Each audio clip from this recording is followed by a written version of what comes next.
이제 오늘 데살로니가서 세 번째 시간인데요. 세 번째 맞죠? 네, 세 번째 시간인데 제목이 복음이 삶을 바꾸는 방식에 대해서 우리가 말씀을 좀 보도록 하겠습니다.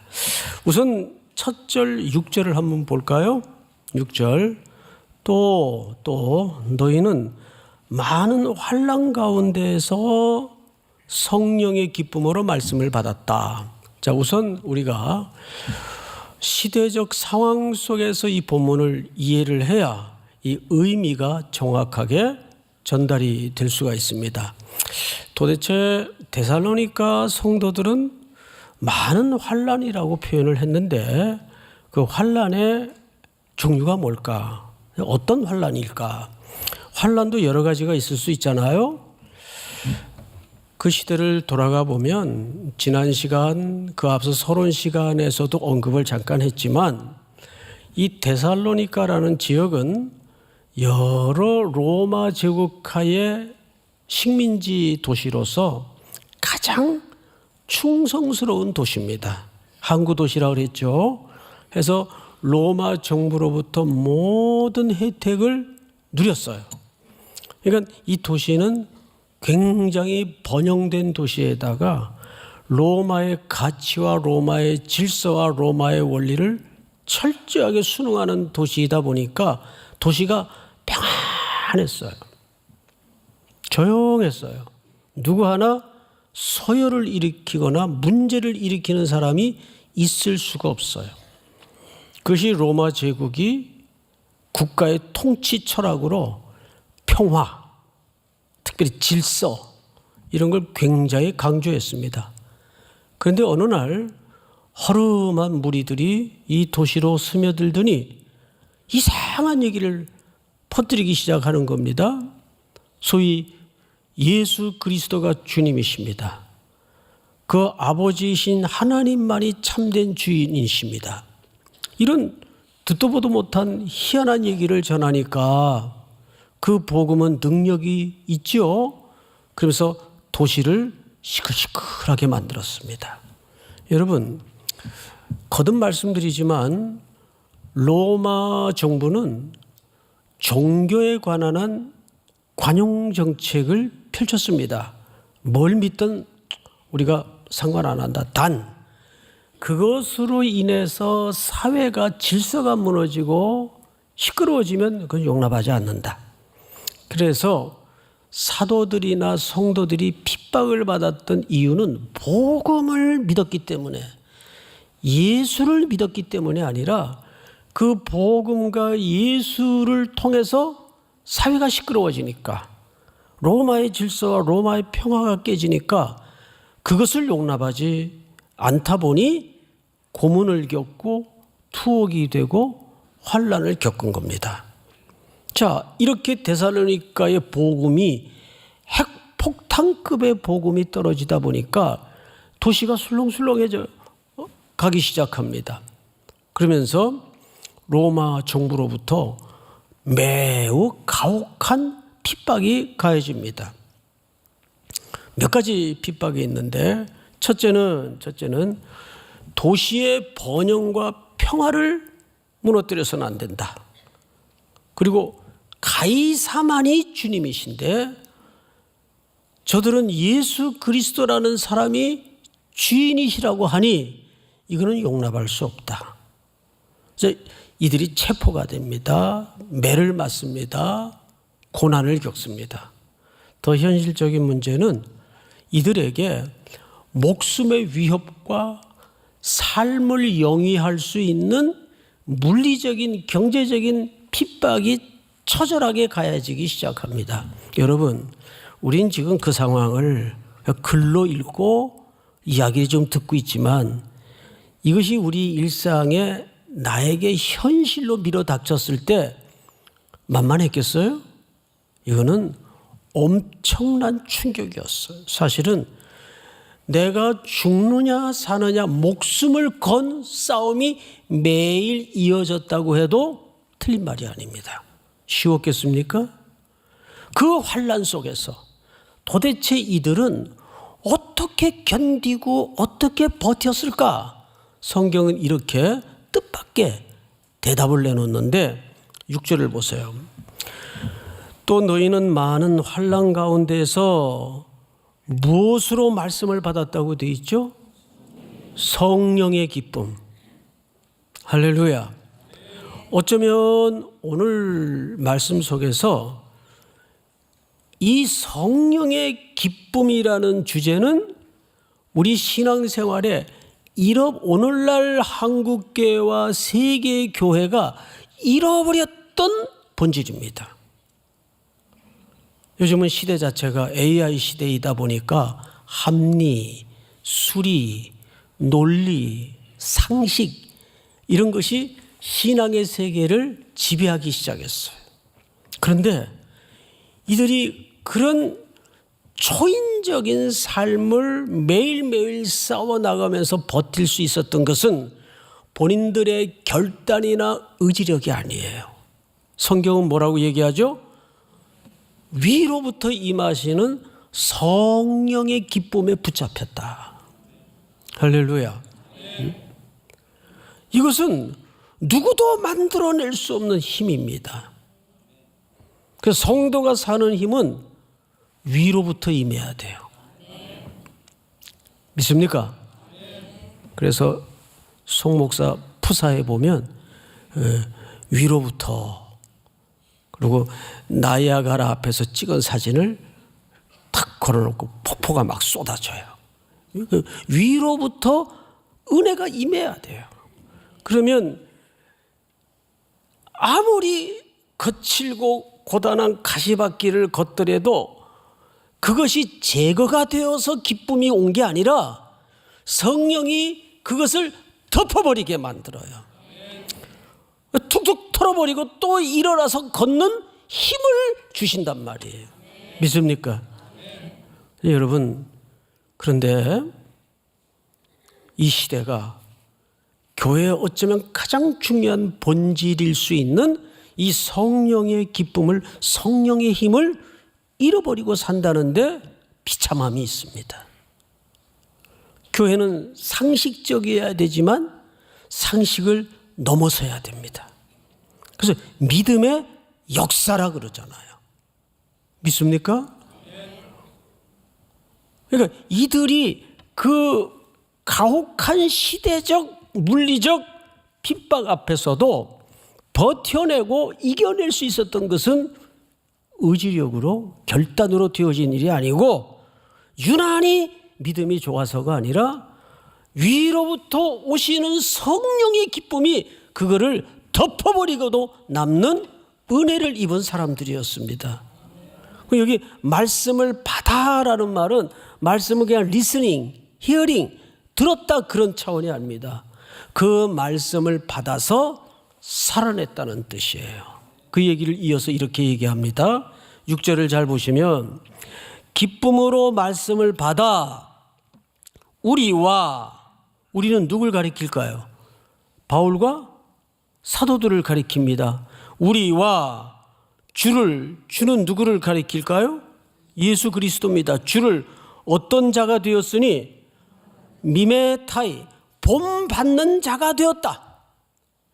여러분, 이것은 그냥 본받는 자라는 말은, 이 미메타이라는 말은 흉내내는 자가 되었다라는 의미예요. 단어적으로는 흉내를 내기 시작했다. 데살로니가 성도들이 복음을 듣고 나서 그 복음을 전해준 그 바울과 사도들의 삶을 보면서 흉내를 내기 시작했단 말이에요.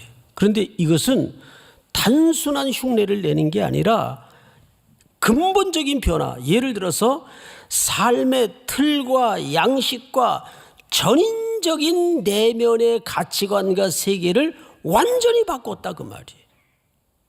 누구를 보고? 사도들을 보고. 그런데 그 사도들은 누구를 보고 그런 삶의 세계로 바뀌었을까요? 예수 그리스도를 보고. 그렇다면 데살로니가 성도들이 복음을 받자마자 미메타이, 흉내를 내기 시작했다는 말은 결국 누구를 흉내내기 시작했다는 뜻입니까? 예수 그리스도를 흉내내기 시작했다는 뜻이에요. 굉장히 중요한, 복음의 확장의 방식이에요. 우리 교회도 이제 청년들 어떻게 신앙생활을 시작했나 이렇게 들어보면 압도적으로 어느 간사님 신앙생활하는 걸 보고 배웠어요. 또 어떤 분은 지금은 장로님이 되셨지만 어느 장로님 이끌림을 받아서 그 장로님 신앙생활하는 걸 보고 교회를 따라다니다 보니까 여기까지 왔네요. 자, 일본 속담에도 그런 말이 있죠. 아들은 아버지의 등을 보고 자란다. 그러니까 세상 사람들은, 복음을 모르던 사람들은 예수 믿는 사람들의 삶을 봐요. 아, 저렇게 사는 게 맞는 거구나. 뭐 싫어하고 비아냥거려도 진리의 삶을 들여다볼 때는 그 사람들 뜨끔거림이 있단 말이에요. 오늘날 한국교회가 욕을 먹는 것은 복음에 대한 거부감도 당연히 있겠지만 예수 안 믿는 사람들 입장에서는 복음에 대한 거부감도 당연히 있겠지만 더 가슴 아픈 건, 자존심 상하는 건, 속상한 건 뭔지 아세요? 그리스도인들의 표리부동한 삶의 이질감 때문입니다. 저 사람들은 뭐 말은 저렇게 해도 온갖 뉴스에 흉흉한 뉴스거리에 안 빠지는 적 없더라. 할 말 없는 거예요. 이걸 아셔야 되죠. 그래서 우리는 복음을 전하는 매체예요. 우리 존재 자체가. 그렇죠? 매체는 메시지입니다. 우리가 설교를 하거나 설교를 듣거나 그 말씀이 어디서 완성이 되고 어디서 해석돼야 됩니까? 삶에서 완성이 되고 삶에서 해석이 돼야 됩니다. 이게 안 되니까 이렇게 골목마다 십자가의 숲을 이루고 있지만 한국교회는 어쩌다가 시대적 빌런의 자리를 대신하고 말았어요. 이 너무 자존심 상하는 상황입니다. 대다수의 한국교회는 그렇지 않는데 여러분, 그래서 오늘 우리와 사도들이죠. 주를 예수 그리스도입니다. 본받은 자가 되었으니 누가? 데살로니가에 사는 성도들이. 근데 그러한 본된 삶, 흉내라도 내고자 하는 삶을 통해서 어떤 일이 벌어졌는가를 7절을 한번 볼까요? 그러므로 너희가 마게도냐와 아가야에 있는 모든 믿는 자의 뭐가 되었으니 본이 되었다. 여기 본이 되었다라는 말은 티포스라는 말을 쓰는데 모델이 되었다, 표준이 되었다, 기준이 되었다. 그 뜻입니다. 아까 미메타에는 흉내내는 자라면 여기 본이 되었다, 티포스라는 말은 표준이 되었다, 기준이 되었다. 여러분 학교 다닐 때 저처럼 키가 작은 사람은 항상 앞줄에서 기준 노릇을 아주 자주 많이 했어요. 맨 앞에 서가지고 그때 기순대로 세우니까 기준 그러면 기준이 막 왔다 갔다 하면 뒤에 열이 어떻게 되겠어요? 다 따라서 왔다 갔다 합니다. 기준은 항상 거기 서 있어야 돼요. 표준이니까. 그런데 놀랍게도 그렇게 우리와 주를 본받는 자가 된 데살로니가 교인들의 흉내내는 그 흉내를 넘어서는 속까지 내면의 세계까지 뒤집어버린 달라진 삶의 대변혁의 역사를 보면서 마게도냐와 아가야에 있는 사람까지 주를 본받는 자가 됐대요. 여러분, 이것이 복음 확산의 중요한 원리입니다. 그래서 7절을 다시 읽어보면 이렇게 되어 있죠. 그러므로 너희가 마게도냐와 아가야에 있는 모든 믿는 자의 표준이 되었다. 아, 저렇게 사는 게 맞지. 할렐루야. 그래서 지금부터 우리는 도대체 이 데살로니가 교회 성도들의 소문에 대해서 우리는 세 가지 이 삶을 바꾸는 복음의 방식에 대해서 이제 설명을 들을 겁니다. 자, 우리 8절을 한번 읽고 들어가십시다. 8절 다 같이 시작. 주의 말씀이 너희에게로부터 마게도냐와 아가야에만 들릴 뿐 아니라 하나님을 향하는 너희 믿음의 소문이 각처에 퍼졌으므로 우리는 아무 말도 할 것이 없노라. 예, 뭐 대단한 교회죠. 교회가 지금 세워진 지 불과 얼마 안 되는 교회인데 이 어린 교회에 이 완전히 업사이드 다운이라고 그래요. 뒤집어 엎는, 세상의 질서를 뒤집어 엎는 이 달라진 로마 제국가의 가치와 번영과 그 로마의 길을 쫓는 삶이 아니라 이들에게는 놀라운 소문이 나기 시작했어요. 소문이. 그 소문의 세 가지 원리를 한번 우리가 들여다보도록 하겠습니다. 첫째, 그들이 우리에 대하여 스스로 말하기를 우리가 너희의 가운데 들어갔는지, 어떻게 너희 가운데 들어갔는지와, 이게 첫 번째 소문의 원리입니다. 어떻게 들어갔다라는 말은 오늘 이 소문의 원리에서 아주 중요한 원리예요. 어떻게 들어왔는지. 여기 들어왔다라는 말을 에이소도스라고 그래. 에이소도스. 들어가다. 어딘가로 들어가다. 에이소도시. 다이소가 아니고 에이소도스. 한번 따라서 해볼까요? 에이소도스. 이게 무슨 뜻이라고요? 들어가다. 그러면 어디로부터 나오다라는 말은 무슨 뜻일까요? 모르세요? 엑소도스. 이 반대말이에요. 다시 어디로 들어가다 에이소도스. 근데 어디로부터 나오다 엑소도스예요.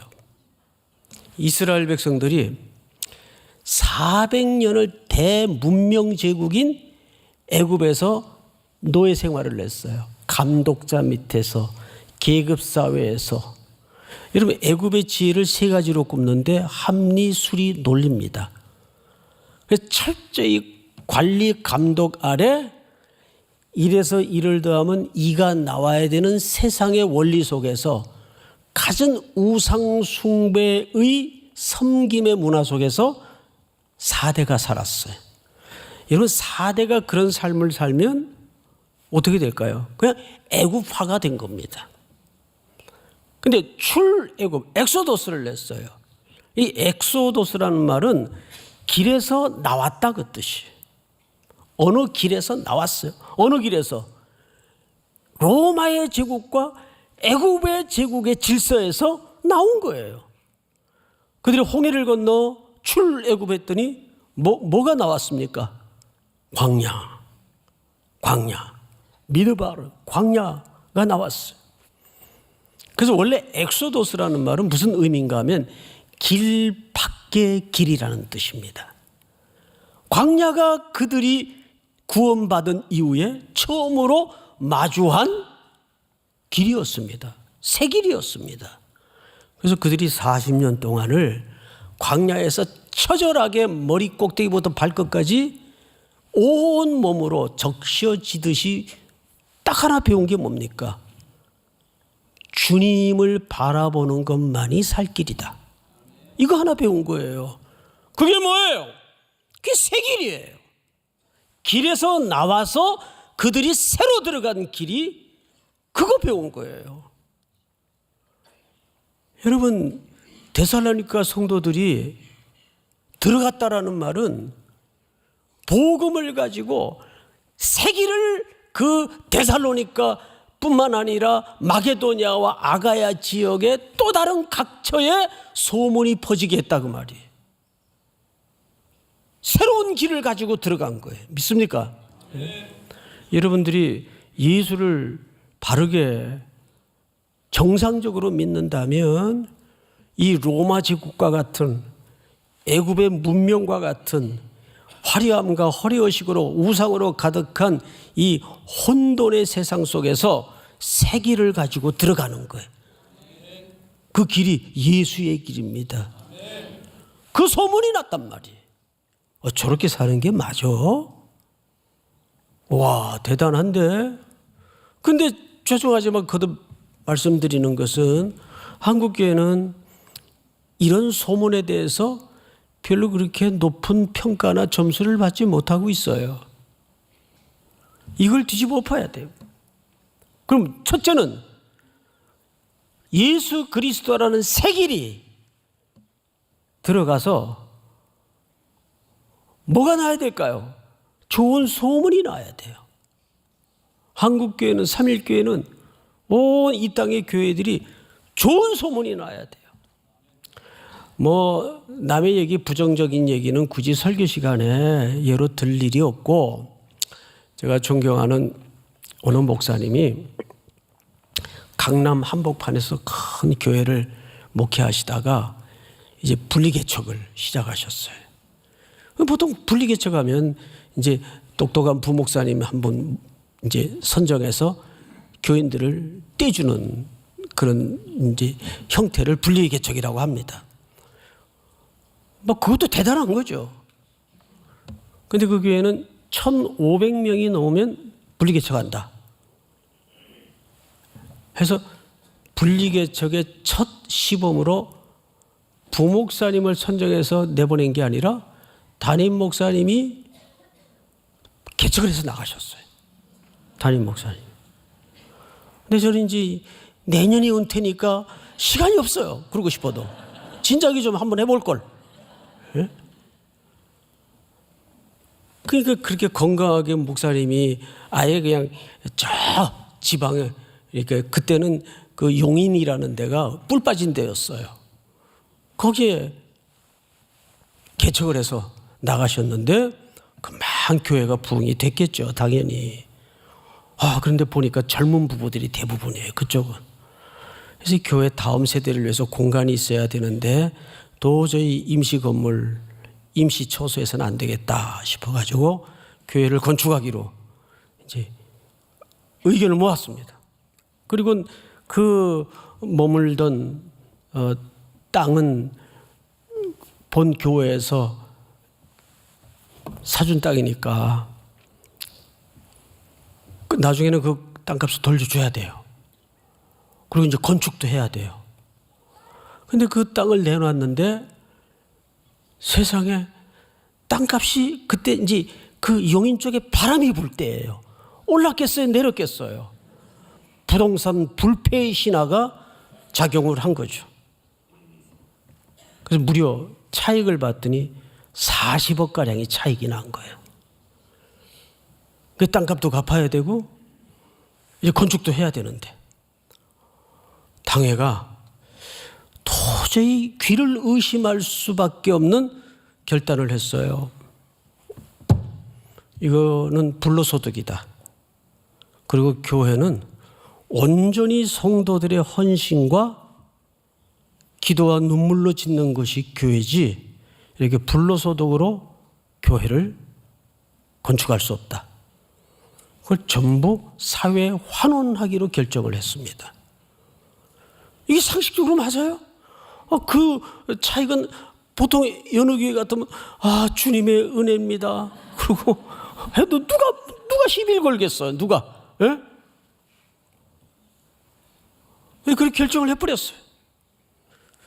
자, 그런데 이게 굉장히 선한 영향력을 일으켰습니다.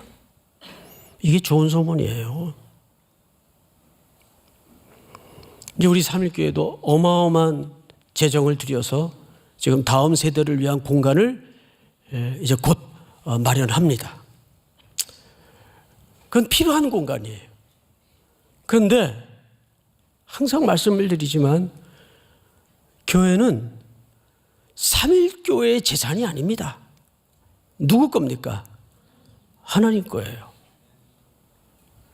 지역사회를 위해서 또 다른 더 넓은 범주의 영역을 위해서 기꺼이 우리는 언제라도 주님이 원하시면 나눌 준비가 돼야 됩니다.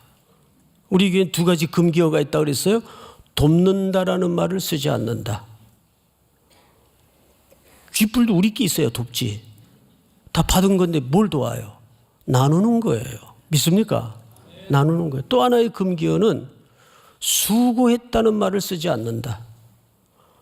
우리가 주님의 구원의 기쁨으로 우리가 즐거워서 헌신하는 거지, 내가 수고했다고 생각하는 순간 공로주의가 기어올라옵니다.